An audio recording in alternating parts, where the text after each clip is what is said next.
So we want to talk about the emissions label, and a lot of people ask, where is my emissions label located?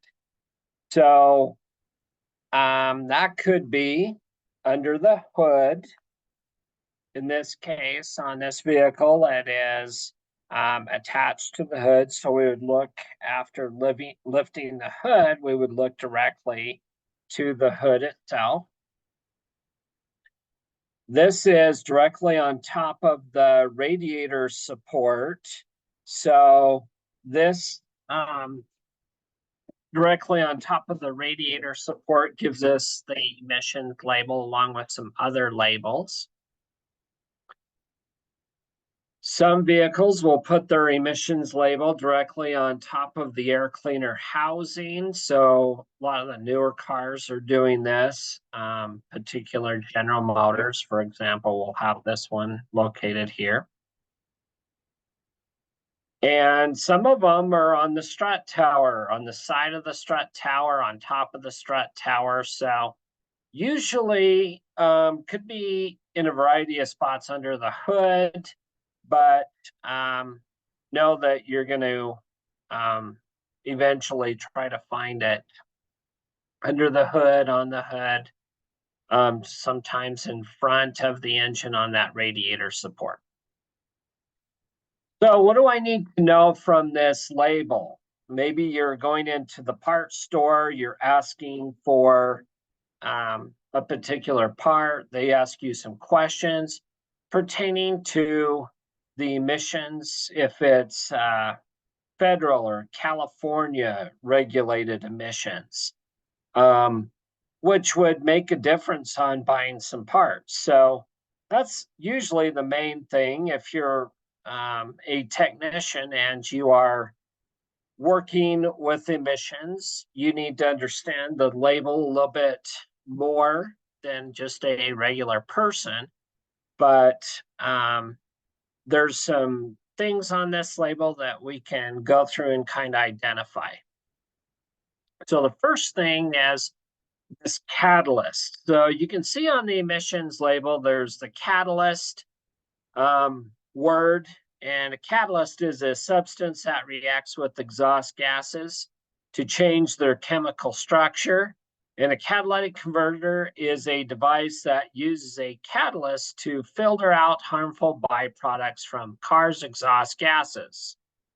The catalyst is located on the underside of the car between the exhaust manifold and muffler in most cases, and is the same and is made of a metal catalyst, usually a combination of platinum, rhodium, and palladium metals. So these are precious metals.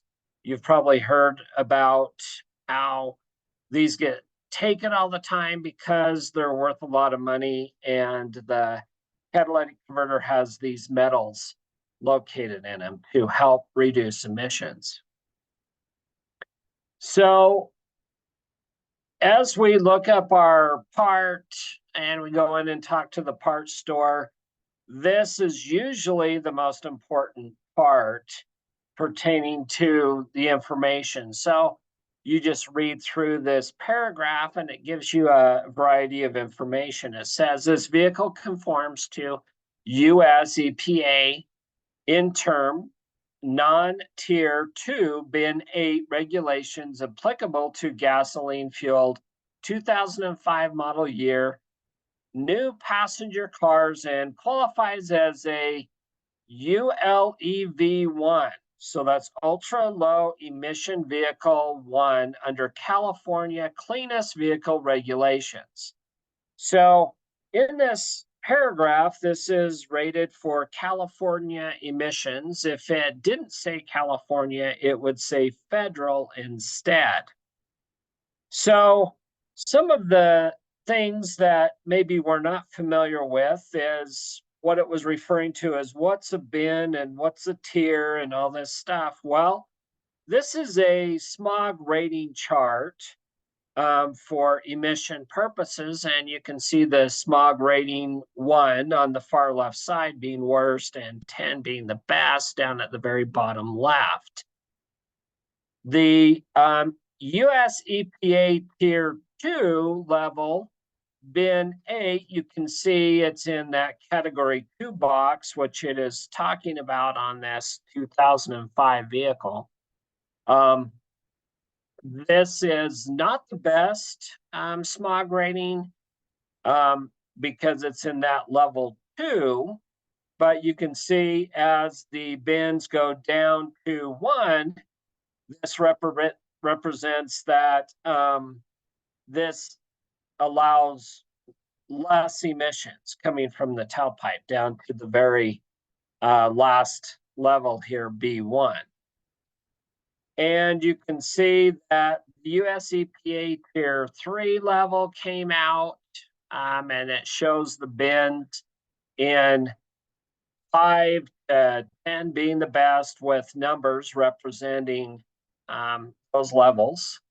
And we've moved on with a lot of the clean air quality restrictions for emissions. You can see in these last 2 categories here where we're moving into the newer vehicles, which is super low emission vehicles. So these all have acronyms referring to ultra low emission vehicle standards. And all of these represent how clean the car is running down the road. So in terms of bin 8, back to our emissions label, is one of 8 permanent certification levels or bins that define Tier 2 regulation, because this is a Tier 2, for controlling 5 pollutants. Bin 8 allows the most emissions, while bin 1 allows none. So you can see that down here, this is not allowing any emissions. The LEV is 1, for example, is a rating for ultra low emission vehicles, ULEVs. In California's LEV1 exhaust emission standards, the ULEV are vehicles that emit less than 75 grams of carbon dioxide per kilometer driven and can drive for 10 miles without emitting any CO2 to the atmosphere.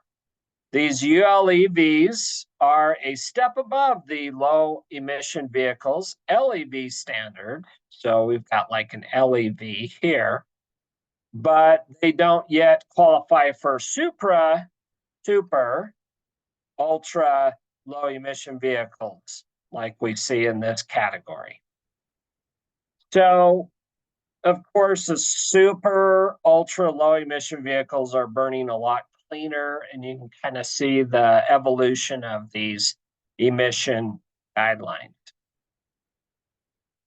So that brings us to the next category here, and this is basic ignition timing. Years ago, they had bottom top dead center, for example, at 6 degrees, with a certain RPM that the vehicle had to be running at idle, where we'd use a timing light and an RPM gauge to set the ignition timing.